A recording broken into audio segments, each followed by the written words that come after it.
नमस्कार दोस्तों, स्वागत है आप सभी का एकाक्ष ट्यूटोरियल्स पर। मैं हूं गौरव। दोस्तों, एकाक्ष ट्यूटोरियल्स पर जनरल स्टडीज़ की जो टेस्ट सीरीज शुरू की गई है उसके अंतर्गत आज हम टेस्ट नंबर 2 करेंगे। और यह टेस्ट सीरीज जनरल स्टडीज़ की यूपीपीएससी द्वारा आयोजित होने वाली आरओ की प्रारंभिक परीक्षा जो वर्ष 2021 में प्रस्तावित है और यूपीपीसीएस प्रीलिम्स की 2021 की परीक्षा को ध्यान में रखकर शुरू की गई है। और इसमें जो प्रश्न लिए गए हैं वो इन्हीं दो परीक्षाओं के सिलेबस को ध्यान में रखते हुए लिए गए हैं। और इसके साथ साथ यदि आप किसी अन्य परीक्षा की एग्ज़ाम की तैयारी कर रहे हैं जिसमें कि सामान्य अध्ययन पाठ्यक्रम के रूप में सम्मिलित है, तो भी आप सामान्य अध्ययन के महत्वपूर्ण प्रश्नों का अभ्यास करने के लिए इस वीडियो को देख सकते हैं। और यदि वीडियो पसंद आए तो वीडियो को लाइक कीजिए, शेयर कीजिए और एकाक्ष ट्यूटोरियल्स को सब्सक्राइब कीजिए। चैनल पर प्लेलिस्ट के माध्यम से general studies, current affairs, history, Indian polity के वन लाइनर टेस्ट के जो वीडियोस उपलब्ध हैं उनको देखिए और महत्वपूर्ण प्रश्नों का अभ्यास कीजिए। तो चलिए आज के टेस्ट को हम शुरू करते हैं।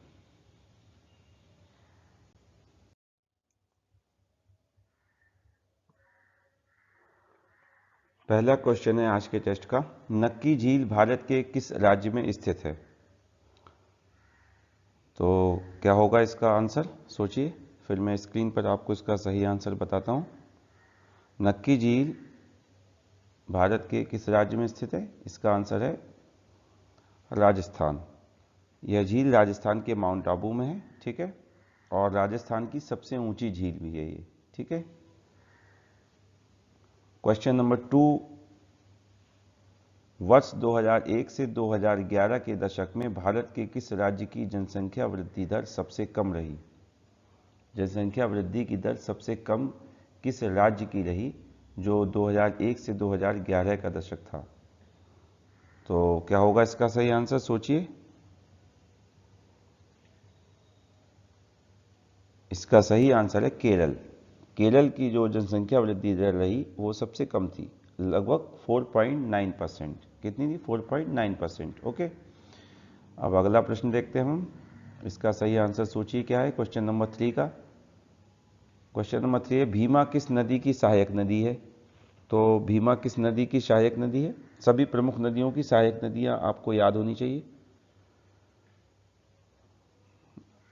क्वेश्चन स्क्रीन पर आने के बाद लगभग 5 से 7 सेकेंड का समय आपको दिया जाता है, उसमें आप सोच सकते हैं कि क्या आंसर हो सकता है प्रश्न का सही। तो इसका आंसर है कृष्णा नदी, ठीक है। कृष्णा नदी की सहायक नदी है भीमा नदी। ओके,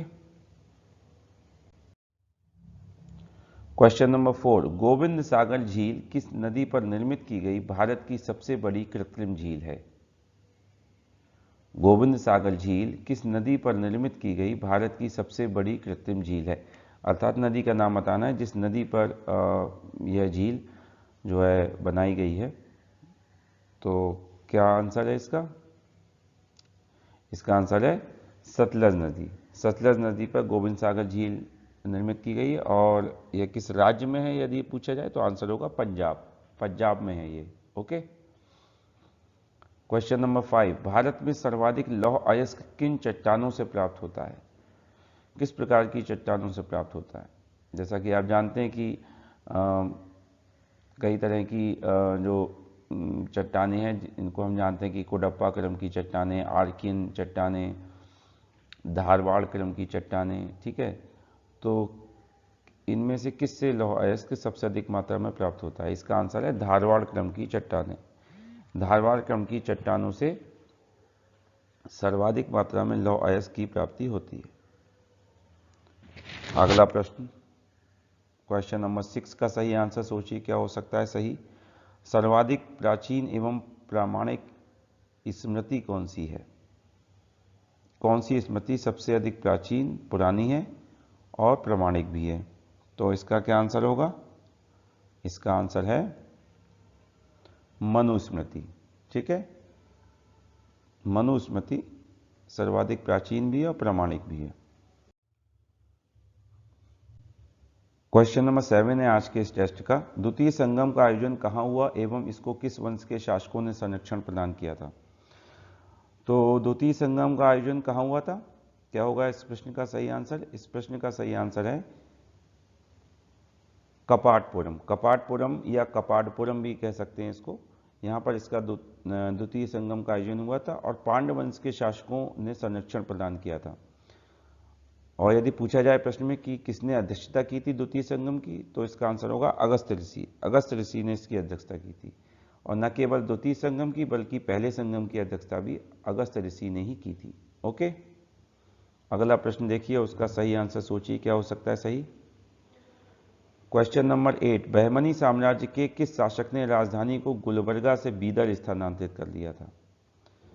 तो जैसा कि आप जानते हैं कि बहमनी साम्राज्य दक्षिण भारत का एक साम्राज्य था और इस यदि पूछा जाए कि इसकी स्थापना किसने की, तो इसकी स्थापना की थी अलाउद्दीन बहमन शाह ने। अलाउद्दीन बहमन शाह ने। ओके, और बाद में इसका फिर विघटन हो गया था 5 राज्यों में, जिनके नाम आपने पढ़े होंगे, गोलकुंडा, बीजापुर, बीदर, अहमदनगर और बरार। तो इस प्रश्न का सही आंसर है शिहाबुद्दीन अहमद प्रथम। इसने जो है वो बहमनी साम्राज्य की राजधानी गुलबर्गा से बीदर स्थानांतरित की थी। ओके, क्वेश्चन नंबर 9, भारतीय राष्ट्रीय कांग्रेस के किस अधिवेशन में बाल गंगाधर तिलक ने कहा था स्वराज हमारा जन्मसिद्ध अधिकार है, मैं इसे लेकर रहूंगा? क्या होगा इसका सही आंसर? इसका आंसर है लखनऊ अधिवेशन। लखनऊ अधिवेशन में कहा था इन्होंने ये, और यह अधिवेशन 1916 में हुआ था भारतीय राष्ट्रीय कांग्रेस का। ओके फ्रेंड्स, यदि किसी प्रश्न के आंसर में कोई गलती हो तो कमेंट बॉक्स में आप सही आंसर बता सकते हैं, ठीक है।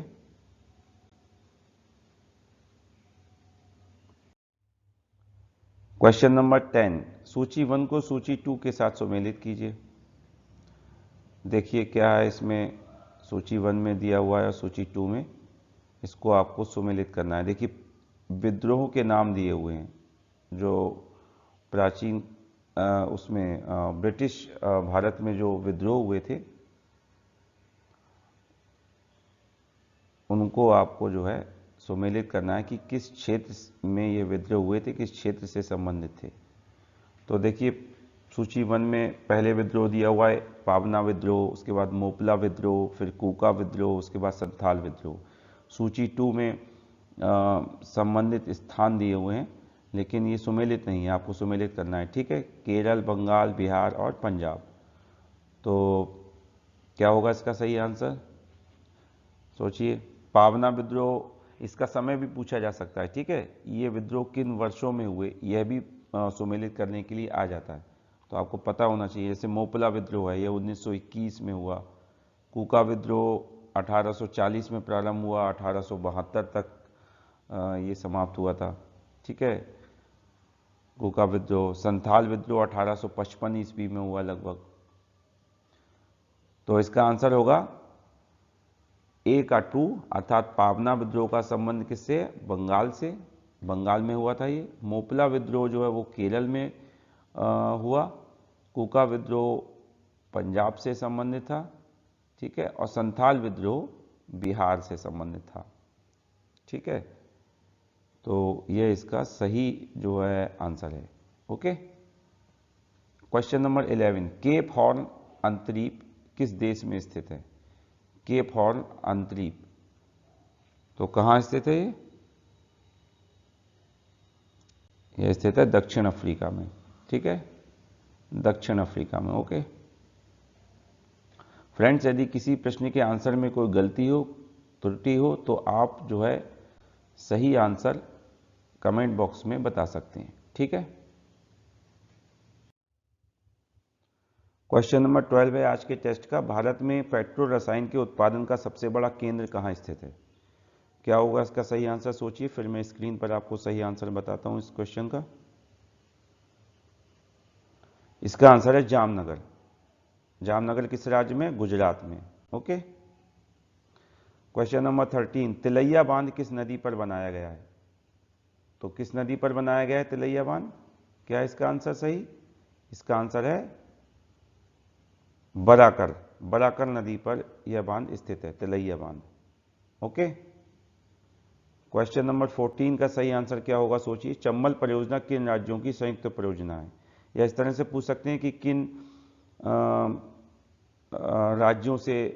राज्यों को इस परियोजना से लाभ होता है, चंबल परियोजना से। तो इसका आंसर होगा मध्य प्रदेश एवं राजस्थान, इन दो राज्यों की है संयुक्त परियोजना है। ओके, चलिए अब अगला प्रश्न देखते हैं हम। क्वेश्चन नंबर 15, इको मार्क का संबंध किस प्रकार के उत्पादों से है? या इस तरह से पूछ सकते हैं कि इको मार्क किन उत्पादों को दिया जाता है, ठीक है। तो इसका सही आंसर क्या होगा? इसका सही आंसर है जो पर्यावरण के लिए हानिकारक ना हो, या जो उत्पाद जो है, जो पदार्थ पर्यावरण के प्रति मैत्रीपूर्ण हो, जिनसे पर्यावरण को नुकसान ना हो। क्वेश्चन नंबर 16, सूर्य की किरणों की तीव्रता किस यंत्र के द्वारा मापी जाती है? तो क्या होगा इसका आंसर? इसका आंसर है एक्टिनोमीटर। एक्टिनोमीटर से सूर्य की किरणों की तीव्रता या अल्ट्रावायलेट रेज की तीव्रता जो है वो एक्टिनोमीटर से मापी जाती है। ओके। क्वेश्चन नंबर 17, किस परिघटना के कारण आकाश का रंग नीला होता है? क्या होगा इसका सही आंसर? जैसे अपवर्तन है या परावर्तन है, ठीक है, प्रकाश का अपवर्तन, परावर्तन, पूर्णांतरिक परावर्तन। तो इसका आंसर है प्रकाश का प्रकीर्णन। प्रकाश का प्रकीर्णन, इसके कारण आकाश का रंग नीला दिखाई देता है। ओके। क्वेश्चन नंबर 18 का सही आंसर क्या होगा? प्लास्टिक का सामान बनाने में किस गैस का प्रयोग किया जाता है? किस गैस का प्रयोग किया जाता है प्लास्टिक का सामान बनाने में? इसका आंसर है एथिलीन। एथिलीन का प्रयोग किया जाता है। ओके। क्वेश्चन नंबर 19 का सही आंसर क्या होगा सोचिए, फिर मैं स्क्रीन पर आपको आंसर बताता हूं इसका सही। एक विद्युत मोटर के द्वारा ऊर्जा का रूपांतरण किस रूप में होता है? जैसा आप जानते हैं कि जो विभिन्न यंत्र हैं उनके द्वारा ऊर्जा का एक रूप से दूसरे रूप में रूपांतरण होता है, तो उनमें से एक विद्युत मोटर भी है। तो इसका आंसर होगा विद्युत ऊर्जा से यांत्रिक ऊर्जा में। किसमें रूपांतरण होता है? यांत्रिक ऊर्जा में होता है, विद्युत ऊर्जा से। ओके। क्वेश्चन नंबर 20, भारत में केंद्र में द्वैध शासन की स्थापना किस अधिनियम के द्वारा की गई? क्या होगा इसका आंसर? केंद्र में द्वैध शासन की स्थापना, तो इसका आंसर है भारत सरकार अधिनियम 1935। ओके, इसके द्वारा जो है केंद्र में द्वैध शासन की स्थापना की गई थी। आज के वीडियो का अंतिम प्रश्न है क्वेश्चन नंबर 21, राज्य पुनर्गठन आयोग के द्वारा 1 नवंबर 1956 ईस्वी को कितने राज्यों एवं संघ शासित राज्यों का गठन किया गया? कितने राज्य बनाए गए थे 1 नवंबर 1956 को राज्य पुनर्गठन आयोग के द्वारा? तो इसका आंसर होगा कि 14 राज्यों का गठन किया गया था और 6 संघ शासित राज्यों का गठन किया गया था। ओके, ये इसका सही आंसर है। तो दोस्तों, इस तरह से ये 21 प्रश्नों का हमने इस टेस्ट के माध्यम से अभ्यास किया। आप देख सकते हैं आपकी तैयारी किस तरह की है, उसको आप परख सकते हैं इन टेस्ट के माध्यम से।